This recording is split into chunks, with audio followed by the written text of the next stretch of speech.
창세기 6장인데요. 앞서 우리가 베드로전서 3장을 살펴봤습니다. 그 3장과 사도행전 16장 그리고 창세기 6장을 이렇게 연결해서 한번 살펴보면 노아가 어떻게 구원을 얻었는가 거기에 대한 말씀이 나옵니다. 참 특이한 것은 갑자기 이 노아는 하나님께 은혜를 입었더라 이렇게 등장을 해요. 이것은 이후에 그 아브라함을 선택하는 방식과 동일합니다. 아브라함을 선택하시는 것도 동일하고요. 이제 그 이후에 이삭도 마찬가지고 야곱도 동일한 선택이에요. 동일한 선택인데 그 선택이라는 것은 이제 로마서 9장에서 야곱은 사랑하고 에서는 미워하는 방식으로 십자가의 능력이 드러나는 현장, 그 현장으로서의 세상입니다. 창세기 6장에서도 보게 되면 사람이 땅 위에 번성하기 시작할 때에 그들에게 딸들이 나니 하나님의 아들들이 사람의 딸들의 아름다움을 보고 자기들의 좋아하는 모든 자로 아내를 삼는지라. 낭만사님 마이크 꺼주시면 좋겠어요. 예. 지금 이 말씀을 보게 되면 이것이 악하다 이렇게 우리가 생각할 수 있는데 하나님의 아들들이 사람의 딸들의 아름다움을 보고 자기들의 좋아하는 모든 자로 아내를 삼았다. 이것이 악하다. 이렇게 들어가는데 예수님께서는 이들의 악함을 이렇게 표현해요. 먹고 마시고 시집가고 장가가고. 우리들이 보기에는 납득이 안 되죠. 선악 구조로 이미 이 세상이 돌아가는 그런 어떤 상황이라고 이미 우리 속에는 그런 인식을 갖고 있죠. 그 설교 시간에 그 드라마 이야기를 했는데 인간 자체가 판단자거든요. 그 판단 자체가 기억을 바탕으로 하고 있고 그러다 보니까 그 과거를 갖고 선악을 나누고 그 선악을 기준으로 멸망받을 자와 구원할 자를 나눈다 이렇게 생각을 할 수 있는데 창세기 6장에서 노아의 구원과 그 외에 나머지의 심판을 보게 되면 우리들이 생각하는 것과 전혀 다르게 이루어진다는 겁니다. 이후에 소돔과 고모라 성을 보게 되면 역시 그들도 악했다라고 하잖아요. 그것은 구약적 사고방식이에요. 아브라함은 그러면 그들보다 더 나았는가라고 하면 더 낫지가 않아요. 예수님이 오셨을 때 복음을 전한 그 가버나움 그런 동네들 같은 경우에도 마찬가지죠. 소돔과 고모라 성보다 너희들이 더 악하다라고 하는 겁니다. 그래서 이 선악의 기준 자체가 다르다라는 거예요. 인간이 갖고 있는 선악이 있고요. 예수님이 보시는 선악이 있습니다. 다시 우리 그 베드로전서 3장을 조금 보면 아침에 보다가 말하는데 그 21절이에요. 물은 예수 그리스도의 부활하심으로 말미암아 이제 너희를 구원하는 편이 참 특이하죠. 물이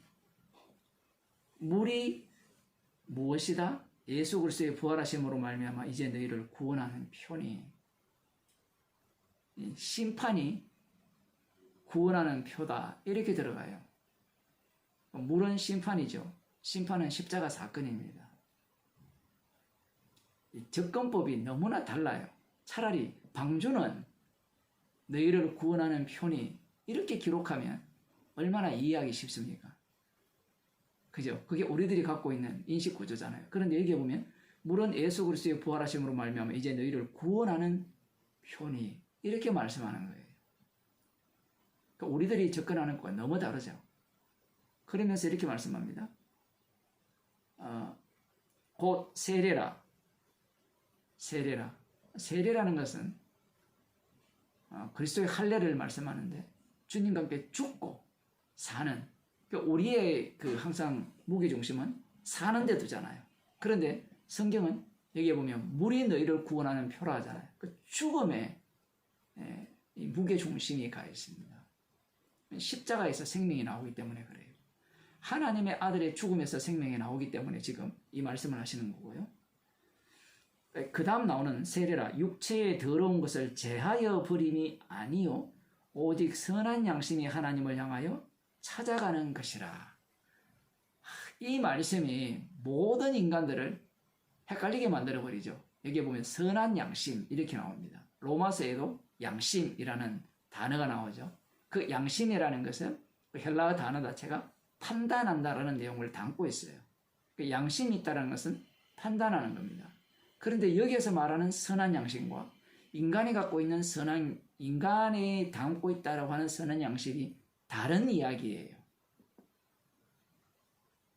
십자가를 기준으로 하는 선악이 있고 십자가를 뺀 선악이 있는 겁니다.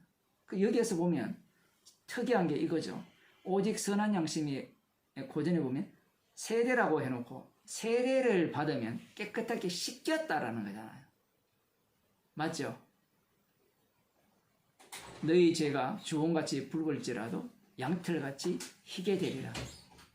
그 말씀의 의미가 과연 어떤 의미인가라고 할 때는 깨끗하게 씻겼으니까 너는 죄인 아니다. 그 말씀의 의미도 되지만 동시에 다른 의미를 담고 있어요. 지금 정말 우리가 이해 안 되는 게 이 구절입니다. 그 세례라 육체의 더러운 것을 제하여 버림이 아니요. 우리는 세례를 받으면 육체의 더러운 것을 제했다라고 생각하잖아요. 노아는 하나님께 은혜를 입었다라고 하니까 그 은혜 입은 조건 자체가 하나님의 아들들이 사람의 딸들을 취하여서 지 마음대로 아내를 취하는 그러한 레피딤이 주도하는 그 세계와 다르게 노아가 살았을 것이라는 생각을 하는데 전혀 그렇지 않습니다. 그 노아의 어떤 술 먹고 그 옷을 다 벗고 눕는 그 모습은 그 당시에 사는 사람들과 별반 다르지 않는 모습이죠. 그러면 노아가 어떻게 구원을 얻었느냐라고 하면 지금 이렇게 나오죠. 세례라는 것은 우리들의 상식으로는 깨끗이 씻는 거잖아요. 저만 그래요? 제 원차 상식인가요? 세례라고 하면 깨끗이 죄를 씻는다. 주님과 함께 죽었고 살았으니까 죄가 씻겼다라고 하는데 여기 보면 세례인데 세례를 어떻게 표현하는 거면 더러운 것을 제하여 버림이 아니요라고 하죠. 우리는 세례받았다면 더러운 것을 제했다. 예수님 피로 우리가 깨끗하게 씻었다. 이런 인식을 갖고 있는데 그 인식 자체가 인간이 갖고 있는 선악구조예요. 왜냐하면 예수님께서 우리를 구원하신 것은 그 앞부분이 2장에 나오는 것이 무엇인가 하면 어두운 데서 우리를 불러내어 그의 기이한 빛에 들어가게 하신 그 아름다운 덕을 선전케 하려 함이에요. 그 아름다운 덕을 선전하려면 우리가 깨끗하게 어떻게 더러운 것을 제해버리면 안 돼요. 더러운 것을 그대로 유지하면서 이 더러움이 어떻게 제거되었는가를 증거하는 것이 십자가, 그 아름다운 덕이 십자가거든요. 그 설교를 하니까 구독 취소를 해버려요.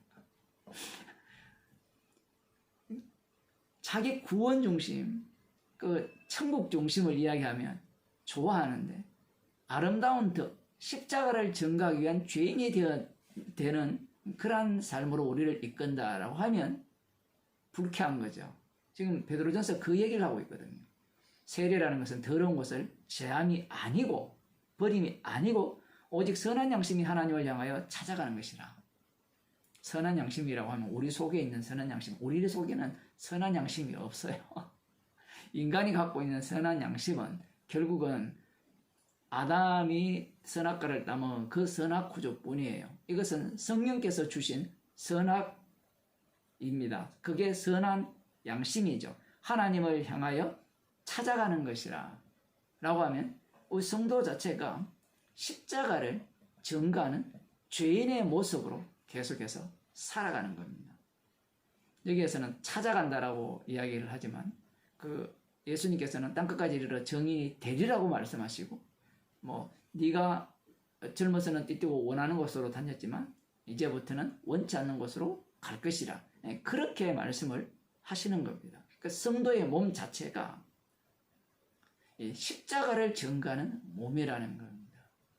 그래서 이 노아가 어떻게 하나님께 은혜를 입었습니까? 라고 묻는 게 아니라 은혜를 주신 목적이 뭐냐라는 거예요. 그것은 언약을 위해서 은혜를 주셨다라는 겁니다. 그럼 그 언약 안에는 무엇이 담겨 있느냐? 피가 담겨 있고 그 피가 어떤 능력을 발휘하느냐라고 할 때는 죄인을 의인되게 하는 능력과 죄인을 지옥 보내는 능력을 담고 있고요.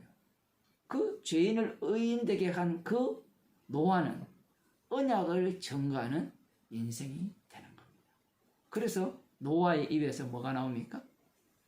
저주와 축복이 자기 자녀들에게 흘러나오게 된다는 사실입니다.